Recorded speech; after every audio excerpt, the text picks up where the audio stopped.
सुर्खियों में।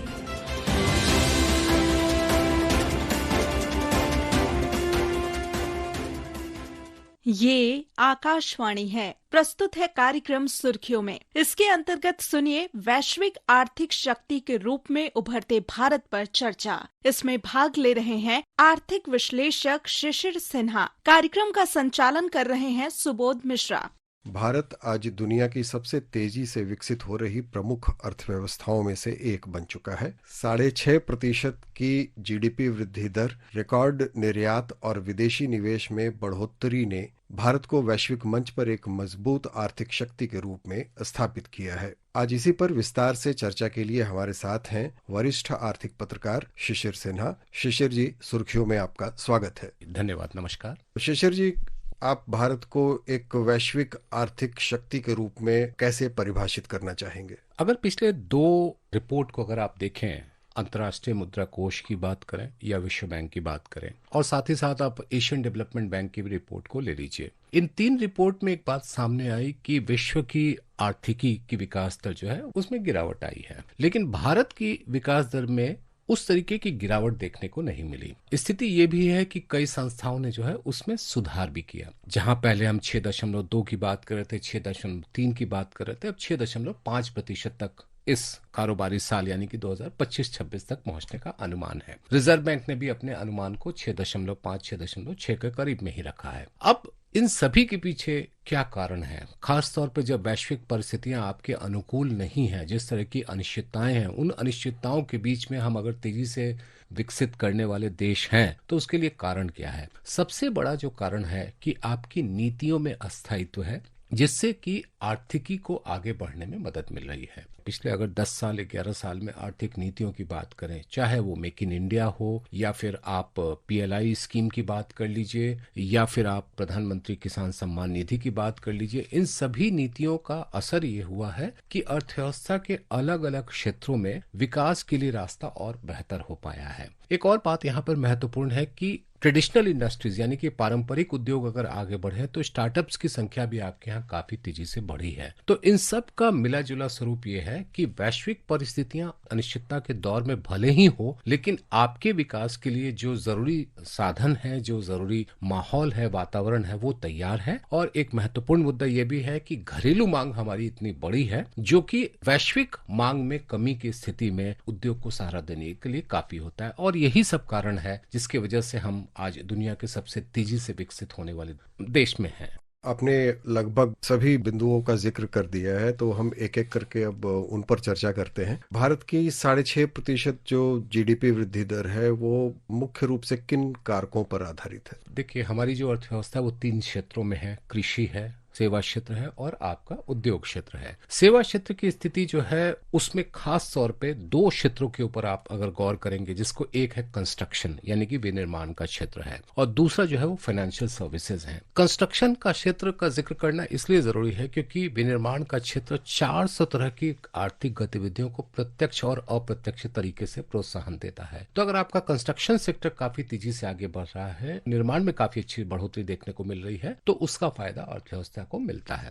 दूसरी ओर आपने एक और चीज गौर किया होगा कि पिछले कुछ सालों से लगातार एक ऊपर वाले की मेहरबानी है कि मॉनसून हमारा सामान्य है और जिसका फायदा कृषि को मिला है और ग्रामीण अर्थव्यवस्था को भी मिला है। तो कृषि और सेवा क्षेत्र में खास तौर पे अगर मैं बात करूं, कंस्ट्रक्शन सेक्टर की बात करें, वहां पर एक अच्छी बढ़ोतरी देखने को मिली है। दूसरी ओर अगर मैं मैन्युफैक्चरिंग सेक्टर की बात करूं, वहां पर हो सकता है कि कुछ एक क्षेत्रों में उस तरह की बढ़ोतरी नहीं हुई है, लेकिन कुछ क्षेत्र ऐसे हैं जहां पर हमें एक अच्छी खासी बढ़ोतरी देखने को मिली है। और जैसे मैं ऑटोमोबाइल सेक्टर की बात कर लूं, वहां पर थोड़ी स्थिति अच्छी देखने को मिली है। तो इन सब का मिला जुला योगदान यह है कि आपके लिए अर्थव्यवस्था अच्छी स्थिति में है। जैसा आपने बताया कि बाजार में मांग बनी हुई है, उससे भी काफी फायदा हुआ है। तो सच ये है कि जिस बड़ी आबादी पर हमेशा उंगली उठाई जाती है, ये बड़ी मांग भी शायद उसी की वजह से है। हमारी इतनी बड़ी आबादी है कि अगर जरा भी मांग हो तो वो काफी बड़ी मांग होती है बाजार में। इसके साथ ही अगर हम देखें तो पूरे जो सारी ताकतें मिलकर काम कर रही हैं, उससे विश्व में जो अभी आर्थिक अनिश्चितता है और उसके बीच में भारत ने इन तमाम आर्थिक शक्तियों के साथ अपनी जो आर्थिक ताकत है इसके पास, उसके जरिए किस तरह से स्थिरता बनाए रखी है। देखिए, आर्थिकी में अगर हम कहें कि 4 तरह के डी का बहुत बड़ा योगदान होता है। एक आपका डी जो है आपका डेमोक्रेसी यानी कि लोकतंत्र है। दूसरा जो डी है वो आपका डेमोग्राफिक डिविडेंड है। तीसरा जो डी है वो आपका डिमांड है। चौथा जो डी है वो डाइवर्सिफाइड मार्केट है। अब इसमें एक और डी जोड़ दीजिए, वो है डिजिटल इकोनॉमी। तो ये जो 5 डी है, इन 5 डी के मामले में हम काफी बेहतर स्थिति में हैं। अगर आप डेमोक्रेसी की बात करें, लोकतंत्र की बात करें, उसका सबसे बड़ा आर्थिकी को क्या होता है, नीतियों में स्थायित्व होती है। कोई भी निवेशक, चाहे वो देसी हो चाहे विदेशी हो, वो कहीं पर भी पैसा लगाता है तो वो देखता है कि नीतियों में स्थायित्व है कि नहीं है। दूसरा क्या होता है कि बाजार कहाँ है। तो जब आप डेमोग्राफिक डिविडेंड की बात करते हैं, जहां पे हम कहते हैं कि 65% आबादी 35 वर्ष से कम उम्र की है, तो आपके पास एक बड़ा बाजार उपलब्ध होता है। तीसरा जो हम लोग कहते हैं कि डिमांड तो है, मांग तो आ रही है क्योंकि आपके पास इतनी बड़ी आबादी उपलब्ध है। चौथा डाइवर्सिफाइड मार्केट, क्योंकि तमाम तरह के जो उत्पादन करने वाले हैं उनके लिए मौके हैं। डाइवर्सिफाइड यानी कि विविधीकरण, कहते हैं ना कि कोस कोस पर यहाँ पर बोलियां बदल जाती हैं, पानी बदल जाता है, जरूरतें बदल जाती हैं। तो ऐसे में एक उत्पादक के लिए इससे बेहतर मार्केट क्या हो सकता है। और सबसे अहम जो 5वां जो डी है यानी कि डिजिटल, जो हम लोग इंफ्रास्ट्रक्चर की बात करते हैं, उसने लेन देन को और काफी सुगम कर दिया और काफी आसान कर दिया है। इन सब का नतीजा क्या हुआ है कि आप आर्थिकी में एक सुचक्र की स्थिति है। सुचक्र यानी कि हम लोग वर्चुअस साइकिल जिसको हम लोग कहते हैं, और यही वर्चुअस साइकिल हमारी अर्थव्यवस्था को आगे बढ़ने में मदद कर रही है। बाजार की रगों में जो पैसा है दौड़ रहा है। और अगर हम देखें मुद्रास्फीति दर, जो मई का आंकड़ा था 2.82%, फरवरी 2019 के बाद सबसे कम है, और अगला आंकड़ा जल्दी ही आने वाला है और उम्मीद है कि शायद बेहतर आएगा। इसका असर आम नागरिकों पर और व्यापार जगत पर क्या पड़ा है। और इसके साथ ही जो एक और बात कहना चाहता था मैं कि रिजर्व बैंक ने पिछले कुछ महीनों में दरों में 1% तक की कटौती की है। इससे भी पूरी अर्थव्यवस्था पर क्या असर पड़ रहा है। पहला जो, अगर आप मुद्रास्फीति यानी कि महंगाई दर की बात करें, मई के महीने में आपने बिल्कुल सही कहा 2.82% था। इसका महत्व इस तरीके से आप समझिए कि हमारा जो टारगेटेड इन्फ्लेशन है यानी कि महंगाई दर का हमारा लक्ष्य 2 से 6% के बीच का है, और उसके बीच का जो मध्यवर्ती दर है जिसको हम लोग 4% का कहते हैं, 4 महीने से हमारी महंगाई दर जो है वो 4% के नीचे है। जो हम जून के आंकड़े, जो कि सोमवार को आने की बात है, अगर वो 2.8 से नीचे होती तो लगातार दूसरा महीना होगा जब ये 3% से कम है। अब जाहिर सी बात है कि जब आप महंगाई दर कम है, इसका सबसे बड़ा फायदा क्या है। एक पुरानी कहावत है कि महंगाई गरीबों के लिए कर है। एक आदमी भले कर ना दे, लेकिन महंगाई दर ज्यादा हो तो उसको अप्रत्यक्ष तौर पे कर देना ही पड़ता है। तो जब महंगाई की दर कम होती है तो आपके लिए, लोगों के लिए सामान और सेवाओं की लागत में कमी करना संभव हो पाता है। और इसी का असर यह है, जैसा कि आपने जिक्र किया, कि मौद्रिक नीति समिति ने फरवरी, अप्रैल और जून में 3 किस्तों में कुल मिलाकर के 1% की नीतिगत ब्याज दर में कटौती की। अब 1% की ब्याज दर में कटौती का फायदा क्या है। एक फायदा तो ये हुआ आपको कि बाजार में आपके लिए कर्ज लेना सस्ता हुआ, यानी कि आप उपभोग बढ़ावा देंगे। कुछ लोगों को यह शिकायत जरूर हो सकती है कि अगर वो नीतिगत ब्याज दर कम हो गई है तो उनके जमा पर ब्याज दरें घट गई हैं। ये एक शिकायत, वाजिब शिकायत है, इसमें कुछ नहीं है। लेकिन ये भी आपके लिए महत्वपूर्ण है कि आपके लिए सामान खरीदना भी सस्ता है। तो वहां पर जो एक कहते हैं ना कि वहां पे जो आपको थोड़ा घाटा एक उठा रहा है, वो आप यहाँ पे खपत में उसका जो है एक फायदा देख सकते हैं। उत्पादक के लिए जो है वो कर्ज लेना आसान हो पाया सस्ते दर पर, और वो इसका फायदा जो है वो उपभोक्ताओं को देना चाहेगा। तो महंगाई दर का कम होना सिर्फ आंकड़ों की बात नहीं होती है, इसका जमीनी असर पर क्या असर होता है उपभोग के मामले में, उत्पादन के मामले में, और पूरे बाजार में मांग को बेहतर बनाने में बहुत जरूरी होता है। यहाँ पर एक बात आपको याद रखना जरूरी है कि ग्रामीण इलाके में मांग की स्थिति तो बेहतर है, शहरी इलाकों में मांग थोड़ा कम है। ये जो ब्याज दरों में कटौती की गई है, इससे ये उम्मीद है कि शहरी इलाकों में भी मांग की स्थिति और बेहतर होगी, और इसका पूरा फायदा उत्पादक को मिलेगा। रोजगार के ज्यादा मौके बनेंगे, लोगों के हाथ में अतिरिक्त पैसे आएंगे, और ये अर्थव्यवस्था को और बेहतर स्थिति में पहुंचा सकता है। जी, अभी आपने रोजगार की बात की है, तो रोजगार के मोर्चे पर अभी हमारे देश की उपलब्धियां कैसी हैं? अगर आंकड़े की बात करूं तो जो पिछला आंकड़ा था वहां पर निश्चित तौर पर बेरोजगारी की दर जो थी वो थोड़ी बढ़ी हुई थी, 5.6% थी। लेकिन वो एक सीजनल था। सीजनल जिसको कहते हैं ना कि अब रबी की बुआई हो चुकी थी और खरीफ की फसल जो है वो बाजार में आने को तैयार थी, तो वहां पर एक बड़ी आबादी जो है वो काम की स्थिति में नहीं थी, और वो जिसे कहा जाए कि एक ट्रांजिट पीरियड था। 5.6 को लेकर के हम बहुत ज्यादा निराश हो जाए वो सही नहीं है, एक ट्रांजिशनल है। जहां तक रोजगार की बात है, अभी सरकार ने एक नई योजना मंजूर की है जिसका नाम है एम्प्लॉयमेंट लिंक्ड इंसेंटिव यानी कि ELI है। और ये जो ELI स्कीम है, इसका मकसद ये है कि पहली बार नौकरी पाने वाले और जो लोग नौकरी में हैं वो लंबे समय तक बने रहें, उसका फायदा कैसे उनको दिया जाए। तो पहली बार नौकरी पाने के लिए बात बहुत महत्वपूर्ण है, क्योंकि अभी एक आंकड़ा जो है वो ईपीएफओ के आंकड़ों के विश्लेषण के आधार पर पता चला कि 48% लोग 6 महीने के भीतर नौकरी छोड़ रहे हैं, पहली बार नौकरी पाने वाले। अब उनको नौकरी में बनाए रखने के लिए एक प्रोत्साहन देने की जरूरत है, क्योंकि देखिए ये एक ना कैच-22 सिचुएशन है। आप अगर नौकरी छोड़ते हैं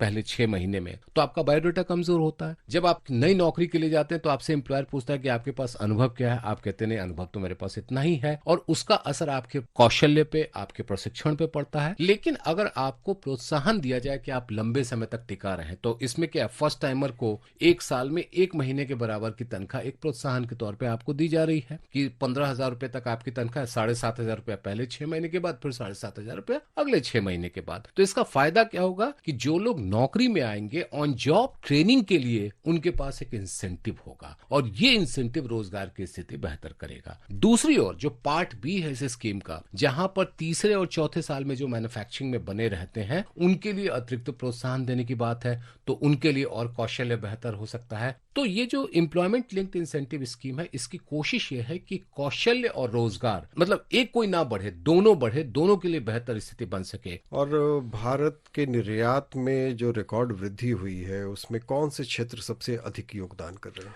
निर्यात में आप देखेंगे तो 2 चीजें हम लोग देखते हैं, एक वस्तु हो गई, एक सेवाएं हो गई। तो सेवाओं के मामले में स्थिति हमारी बेहतर है, वस्तु के मामले में जरूर थोड़ी सी स्थिति अच्छी नहीं है, और उसके पीछे कारण बहुत स्पष्ट है। अगर आप देखें कि दुनिया के अलग अलग देशों में आर्थिकी वहां पर जो है वो अच्छी स्थिति में नहीं है, वहां पर मांग थोड़ा कम है, तो उसका असर हमारे ऊपर पड़ा है। लेकिन आईटी और आईटीएस सर्विस जो है हमारे लिए बेहतर स्थिति में है, और इसके अलावा कुछ और क्षेत्र हैं जहां पर हमने सर्विसेज के मामले में अच्छी चीजें देखी हैं, या अगर आप कहेंगे कि पेट्रोलियम प्रोडक्ट का जो एक्सपोर्ट है वो भी काफी अच्छा हुआ है। तो ये कुछ ऐसी चीजें हैं जो हमारी मदद कर रहे हैं हमारे निर्यात के लिए। और ये चीज आपके लिए बहुत महत्वपूर्ण हो जाता है कि जब आपका निर्यात बढ़ता है तो आपके पास एक स्थायी विदेशी पूंजी आती है जो आपकी आर्थिकी को समय समय पर मदद करने में अहम भूमिका निभाती है। बढ़ते विदेशी निवेश और आईपीओ गतिविधियों को भारत के लिए आप किस तरह की उपलब्धि मानते हैं? अगर मैं विदेशी निवेश की बात करूं, जैसा मैंने आपसे शुरू में कहा था कि जो हम लोग 5 डी देखते हैं, उसमें से जो पहला डी का हमने जिक्र किया था डेमोक्रेसी का, और डेमोक्रेसी से जो है एक नीतियों में स्थायित्व और नीतियों में स्थिरता जो देखने को मिलती है, ये देशी विदेशी निवेशकों को आकर्षित करने के लिए काफी जरूरी होता है। और एक बड़ी संख्या में विदेशी निवेशक जो है वो हमारे यहाँ आ रहे हैं, क्योंकि उनको दूसरे बाजार की तुलना में यहाँ पर बेहतर मुनाफा होता हुआ दिख रहा है। अब दूसरी ओर अगर आप आईपीओ देखें, हर दिन आपको एक न एक आईपीओ का विज्ञापन जो है आपको अखबार पर देखने को जरूर मिलता है, टीवी चैनल्स पर जरूर देखने को मिलता है। कंपनियां बाजार से पैसे उठा रही हैं, और कंपनियां बाजार से पैसे इसलिए नहीं उठा रही कि उनको पैसा जमा करके रखना है, बल्कि वो इसलिए उठा रही है ताकि उनको अपने कारोबार का विस्तार करना है। और दूसरी ओर हमारे देश में जो निवेशकों की संख्या जो है वो लगातार बढ़ी है, पूंजी बाजार से उनको फायदा हुआ है, तो वो जाहिर सी है बात है वहां पर आ रहे हैं। और ये कंपनियों के लिए एक मौका है कि इन निवेशकों के बीच की जो लगन है उसको हम कैसे भुना सके। हाँ, इन निवेशकों को एक सावधानी बरतनी होगी कि अगर वो शेयर बाजार में आते हैं तो आईपीओ एफपीओ तक तो ठीक है, फ्यूचर एंड ऑप्शन से बचें, वो उनके लिए ज्यादा बेहतर होगा।